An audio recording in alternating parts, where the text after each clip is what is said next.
Have you ever wished for a 30-hour day? Do you sometimes wish you had 8 days in a week?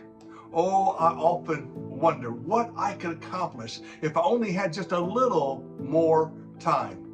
I always seem to be running out of time because I have so many things to do. Or what about those days when you come home and you're worn out and tired? You ran all day long, but when you look back on your day, you can't even see what you've done. I believe we sometimes get so caught up with the urgent demands of life that life slips by, and although we may be busy, we did not accomplish what God wanted us to do. I think some people buy the lie that busyness is next to godliness. And I want to encourage you today to slow down, to hit the pause button, to reflect on what it is that God wants you to do. In John chapter 17, verse 4, Jesus was praying and he said, I accomplished all that the Father intended for me to do.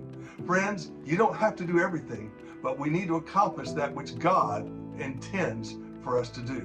I came across this little book years ago. It's called The Tyranny of the Urgent. It's a great little book. We have them in the church office. It talks about the difference between the urgent demands of life and those things that are really important. Most people get caught up doing the urgent, and yet they neglect the important. What is the important? Things like family, prayer, Bible study, helping others. But yet, you ever heard the phrase, the squeaky wheel gets the oil? It seems like when someone cries out, you run here, and you run here, and you run here, and you run here. And before you know it, the day is over, and you didn't even accomplish that which God wanted you to do.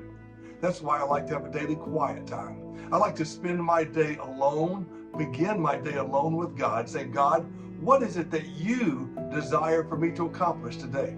Father, help me put aside those things that the world says are urgent and put at the forefront those things that you say are most important.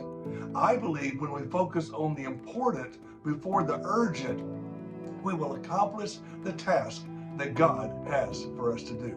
So as you plan your week and you look forward to your weekend, look at all the things that you have on your list, and then ask yourself, is this really what God wants me to do? Or is this what others want me to do? Don't spend your life running around like a chicken with your head cut off, doing everything else that everybody else wants you to do.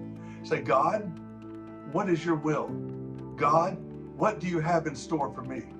God, what do you want me to do today?